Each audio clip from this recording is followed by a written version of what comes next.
Chapter 1. Family. "Trust me," Elira said. "You don't have what it takes to be a skyman." She frowned as Timos, her little brother, darted through the hanging cane, one hand cupped over his eyes so he could watch the skyship vanishing in the distance, and the other slashing the plants with a wooden toy sword. As the ever-present clouds swallowed the galleon, he stuck out his tongue and whipped several times against the hanging cane. The green vines bounced unharmed off the edge of the toy, curling up to the branches from which they budded. Elira had had enough.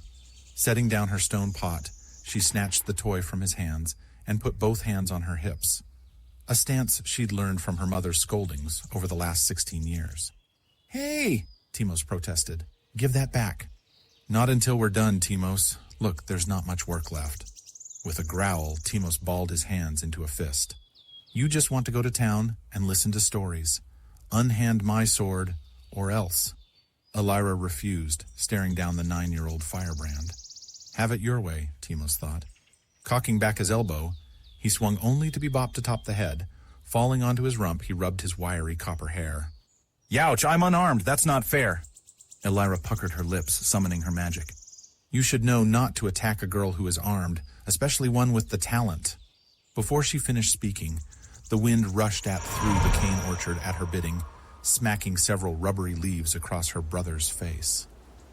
Elira covered her mouth, hardly suppressing a laugh. "Come on, Timos. This is the last pot. The sooner we're done, you can go play with the boys, and I can get to the haddock." Dropping the sword, she grasped the nearest vine and pressed downwards, urging the clear nectar out through the slit they'd cut earlier at the end of the warty plant. "Fine," Timos grumbled, wiping the sweat from his brow and grabbing another hanging cane. "It's stupid that this has to be done at the hottest part of the day. Ever tried to get cold nectar out?" Timos shook his head. He didn't want to hear it. "Well, if Ma is going to make us work, she should be out here too. It's not like she's doing anything." Elira exhaled and rolled her eyes. "Just hurry." And in the heat of the afternoon sun, surrounded by the buzz of cicada song, and under the shadow of the open-winged, wide-beaked crows, the siblings worked prodding and poking, laughing and teasing until their day's work was had.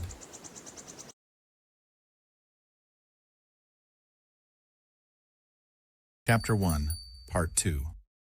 Sparks erupted off the end of Raffin's pickaxe.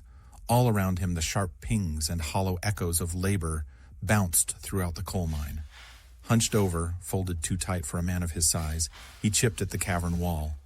Despite the cramped quarters, he handled the tool with the precision of a warrior. Raffin might not carry a sword anymore, but his body remembered violence, how to strike, how to break, how to kill. The pickaxe bit into the cavern wall again. Sparks flared from the blow. Too much bedrock, Raffin thought. Squinting, Raffin strained to see. His lamp sat behind him, casting as much shadow as it created light in the cramped alcove. Reaching back, he wedged it between his legs, just enough to reveal the brittle mineral he was after.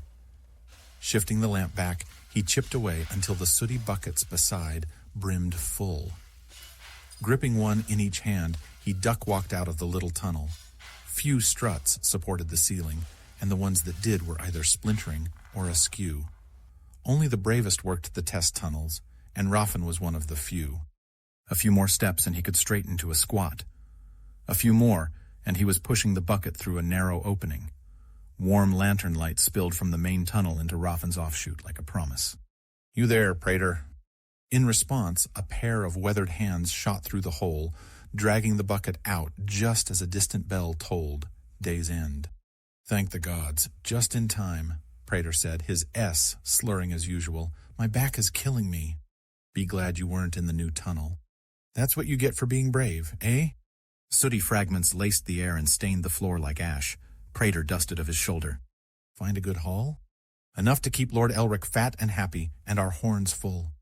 Grinning, wild-haired Praetor helped Raffin load the cart. Long ago the pair had become instant friends, when Raffin had first arrived in Cordael with his pregnant wife, seeking a new home in life. And since then he'd come to deeply trust the man. Once the cart was filled with the day's coal, Raffin clanged his bearish hands along the side of the metal sled. Lurching to life from its place along the wall, an ivory-skinned corpse placed both hands on the back of the cart. The unfeeling, unthinking creature, once a human whose soul had been stripped for some crime or another, followed the commands with ease. Eyes flaring violet, the breath in its lungs wheezed, and its muscles bulged as it pushed the coal sled toward the surface, where it would be collected and eventually sold. It was a 2-mile walk, and at first they traveled hunched over, but the tunnel grew taller and wider. Thick timber beams lined the path, and lantern light brushed golden edges on soot-dark walls. Soon the pair was marching with dozens of others, some women, most men, all hungry for evening's arrival. Exiting the mine's yawning mouth, Ruffin felt a smile tug at the corners of his face. Lord Elric's coal mines clung to the northern foothills. Below them, painted in earthy swaths beneath the fading summer sun, lay the township of Cordael, a simple place built by a river's bend, cradled by the red-banded cliffs of the Basmont Mountains and the bright forest skirts to the south. Cordael looked like a sleepy breath between wild places, and for Ruffin it was enough. What more could a father want? "We drinking tonight?" Praetor asked. Ruffin shook his head. "I volunteered to carry the vesper." Praetor groaned. "You never make time for me anymore. Least you could do is drink with an old friend more than once a sin night." "Ever the dramatist, my friend?" Ruffin laughed. "We'll drink next week." "Fine," Praetor grumbled. "Did you hear Stormkeeper Vareth's in town for resupply?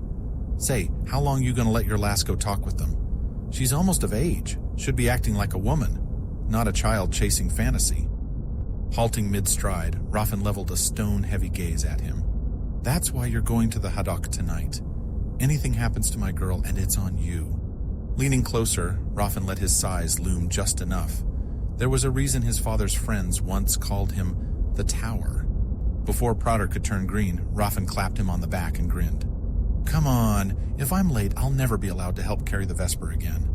Returning their gear to Lord Elric's steward, the pair started down the steep road into Cordael proper, flanked by chattering miners and the first keening barks of the mid-toned scops.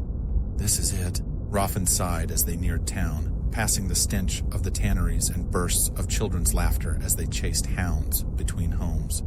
Praetor shrugged, pinching his nose. "I suppose, last chance for a drink." Ruffin said, half request, half warning. Praetor saluted, and Ruffin turned toward the old stone church. "This is an honest man's life," he murmured, to no one in particular. Chapter 1, Part 3. Bells chimed with sharp clarity as Elira stepped into the haddock, but the sound barely reached her ears over the roar of conversation and the bubbling anticipation in her chest. She floated through the alehouse, noting its clean tables, polished floors, and sun-warmed, color-washed walls. Unlike most alehouses, the owners here took pride in keeping a place where folk could eat off the floor if they be wantin'. The tang of summer orange ale hung thick in the air, mingling with the savory scent of roasting chicken. Elira's mouth watered, but neither aroma were the reason for her joy. "They're here," Mara called, rising from a table already occupied by a teenage boy. As usual, her hair was braided in thick weaves, each braid dotted with tiny blooms. Elira hugged her. The boy nodded, cradling his frothy mug like a precious artifact. Isan grinned, the freckles across his sun-worn face folding with amusement. "Just barely made it," he said. "You getting a drink?" Elira shook her head. "Promised Ma I'd start acting more ladylike." Isan raised a brow. Ladies don't mock their mothers with funny voices. "Then I've got some work ahead of me," Elira said. "Come on, before the best seats vanish." Moving, they claimed 3 chairs near the central hearth, though the flames danced and the summer heat still pressed against the windows. Elira felt a coolness drift over her skin. There was a charge in the air, one she'd long since recognized as a sign of nearby talent, and it radiated from the robed man in the tall conical hat. Stormkeeper Vareth. He was warding back the fire's heat with his magic. As expected, Vareth said dryly as they arrived. "The Rat Pack returns." He was a lean-built man, as quick with praise as with his jabs. Like most Varetilians, his skin was dark, but it was the eye-patch black leather stitched with red that marked him unmistakably. Beside him lounged two kingsmen. Elira knew one, but not the other. "Where's Hallex?" Eason asked the kingsman. "Reassigned," said Kelman, scratching at the stubble of his beard. "This is Officer Garath's, and these," he said, now addressing Gareth, "are our most loyal fans in all of Cordael, Elira, Esan, and Mara." "Pleasure," said Officer Garath's, offering a respectful salute. He was a nervous-looking man, hardly a soldier by Elira's estimation. "Esan here," Kelman said with a grin. "Thinks he's Kingsman material. I'll be of age in a few months," Eason added. "Think he's got it?" Garaths asked. Kelman shrugged. "Only the Divina Quato knows, but..." He leaned forward. "I'd bet on him. I've seen the lad fight with a stick. He could scare a tree, he could." Eason flushed purple. Mara laughed so hard, she wiped tears from her eyes. "He's better off felling them than frightening them." "Aye, but the boy's got footwork and fire. The sword's the easy part. I think he'll do fine. Might even be stationed at our lighthouse one day." Eason beamed.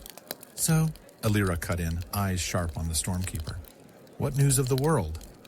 Vareth clasped his hands beneath his chin, eyes distant. "There are many turnings in each watch, Elira. I assume you ask for the ones worth sharing." She nodded, already impatient. "When the day comes for you to train your gift, precision will matter, not only in word, but in action and intention. It is this unerring intent that transforms talent into greatness." Elira nearly rolled her eyes, but caught herself. Smoothing her dress, she reframed her question. Vareth nodded, satisfied. "The Jonastin's attack was repelled. Rumors credit a rising naval captain by the name Jethes Artego Balino for the victory. An interesting figure, to say the least. From what I hear, his quick rise to fame has also led to a more salacious hedonism. Regardless, what matters is, we won. Details are scarce, but at least the Highlanders are reminded of our authority." "Hear, hear," Kelman boomed, raising his mug. The surrounding tables echoed him. "In the east," Vareth continued, "near Deem Wartuk, the honored magnate's death has left the nobles clawing for control. No blood has been spilled yet, or at least not where the light sees." "Can't the High King name a successor?" Mara asked. "He could," Garath said, "but the nobility would cry violation of the sovereign accords. Unless blood is spilled, the High King must stay out of regional matters." "Indeed," Vareth nodded, taking a long pull of ale. "But the Institute is not similarly bound. Several Stormkeepers, myself included, are being sent to smooth things over." It made sense. Stormkeepers wore many hats: military, advisor, scholar, explorer. To study at the Institute was to chase the pinnacle of human potential. Elira pinched her arm. "Soon it won't be a dream. Soon it'll be my turn." "And the king?" Someone called from amongst the haddocks crowd. "Last you were here, you said his health was failing." "As is the way of age," Vareth said, "but I've heard no further word." The conversation spun on, weaving around tales and theories. Eventually, Elira caved and ordered a drink. The ale was bright, crisp, and summer sweet. She savored every detail, every word the Stormkeeper shared. So when Mara tapped her arm, saying she'd go, Elira groaned. "Better than another belting," Mara whispered. "Remember when Timos told everyone about you stuffing your small clothes with socks?" Eason snorted. "'Cause she couldn't take a strapping like a man." He froze under Elira's withering stare. "Right. I meant clearly a woman." "Word of advice," Kelman whispered, overhearing the exchange. "Never cross a lady. They've got long memories and no shortage of friends." "That's enough," Vareth said. "Elira, before you go, how goes the practice?" Elira hugged herself. "It's fine. Sometimes it works, sometimes..." "Show me." As he spoke, the tingle of his magic vanished from the air. The hearth's heat surged back, sending those nearest scrambling away. "Cool the fire, shield it, snuff it out. Make it rain for all I care." "I don't know if I..." The crowd called out encouragement. "You can do it, Elira," called a familiar voice. She froze. "Praetor?" She spotted the soot-covered miner leaning against the wall, mug raised. "You've got what it takes," he said. "Your father says so." "He said that?" Elira squared her shoulders and cracked her neck. "Right. It starts with the breath. Connect to the source," Vareth said. "The anchor lives in me, even if I can't see it. Find your center." The tavern faded until only her breath remained. "See the outcome. Trace the threads that shape it. You are the hands that bind or unbind them. Through you, the anchor flows. Elira became the fire. She felt its hunger to warm, to illuminate. She reached for air, guided it into a rush. The spark flared within her chest. A wind roared. It tossed her hair and flung the flowers from Mara's braids and drew gasps from the room. Elira opened her eyes. The flowers danced overhead as if with excitement, but they quickly dropped as she realized the hearth still blazed. Around the room, every candle and lamp sat darkened, smoke curling from their wicks. She was supposed to douse the hearth. Someone laughed. "She did better than any of you could have," Izaic snapped. Laughter rolled louder. Elira blushed but didn't retreat. "I'll get it next time," she mumbled. "I've no doubt," Vareth said. "You focused on the magic, not the goal. That's your lesson." "I need to get home," Elira started, "before Ma." Vareth held up a hand. "Honor your parents, girl. One last word?" She nodded. "Failure is the best teacher. Master it, and you'll learn while others sulk." "Understand?" Her brow furrowed. Then she nodded. "Good. You showed your gift tonight. Now, puzzle out the rest." "You're not going to tell me?" she blurted. He chuckled. "That'd make me a poor teacher." Pulling on their jackets, Elira and her friends paid and departed the haddock. Outside, the warm breeze still stirred. They were just about to split up when the haddock's doors creaked open and Praetor joined them, still smelling of the mines. "Don't tell me? Da sent you?" He nodded. "Figured his lady wouldn't be as mad if you had a chaperone. I said I'd walk you home." "Isan already said he would," Elira lied. "I did?" Isan began until Mara elbowed him. "Right. It's an honor, of course." "You should stay, Praetor," Elira added. "Donna's pouring the good stuff, and the music is to die for." Praetor glanced at the window, obviously tempted. "You're the judge's son?" "Sure am," Isan said. "I wouldn't shame my father's name. I'll make sure she gets home." Praetor nodded, still half listening. "All right then, keep an eye out for Luca." Elira's spine stiffened. Luca's stares were the subject of every whispered warning. "Don't worry," Isan saluted. "She's safe with me." By the time he finished, Praetor was already back in the haddock. "Guess we should," Isan began. "See you tomorrow," Elira called, already rounding the corner at a loping run, escaping before anyone could protest. Once alone, she stopped to admire the stars that had begun to show. The streets of Cordael were quiet now, and it was only after a few blocks did she notice a figure trailing after her. They were large, male. Luca, she thought, picturing the town creep. She ducked into an alley thinking a fast escape, only to find a cart and several mercantile supplies blocking the exit. No way through. Elira pressed herself into the shadows, her breath tight. The silhouette of the man turned into the alley. His footsteps drew closer. What would a Stormkeeper do? She inhaled, feeling a charge building in her chest. As the figure came closer, she prepared to warn him off. "Girl," Raffen grunted, "you trying to get us both in trouble with your ma?" "Duh," she gasped. "Thank the gods, I thought you were Luca." "That cradle worm? He's in the stocks, caught somewhere he didn't belong." He clenched a fist. "Where's Praetor?" "It's my fault," she admitted. "I might have lied." His glare softened. "Elira Edda Varelis, you're nearly grown. I ask you to listen for your safety. Soon, your consequences will come from life, and not me." "But," Raffen interrupted, "let me hold on to my daughter while I still can." Elira's eyes dropped to study her shoes, too ashamed to look him in the face. "I understand. Will you forgive me?" "I already have." He offered his arm, and they walked home laughing, her guilt quickly fading. That's what she loved about her father. His forgiveness, like the land's bounty, came free and full.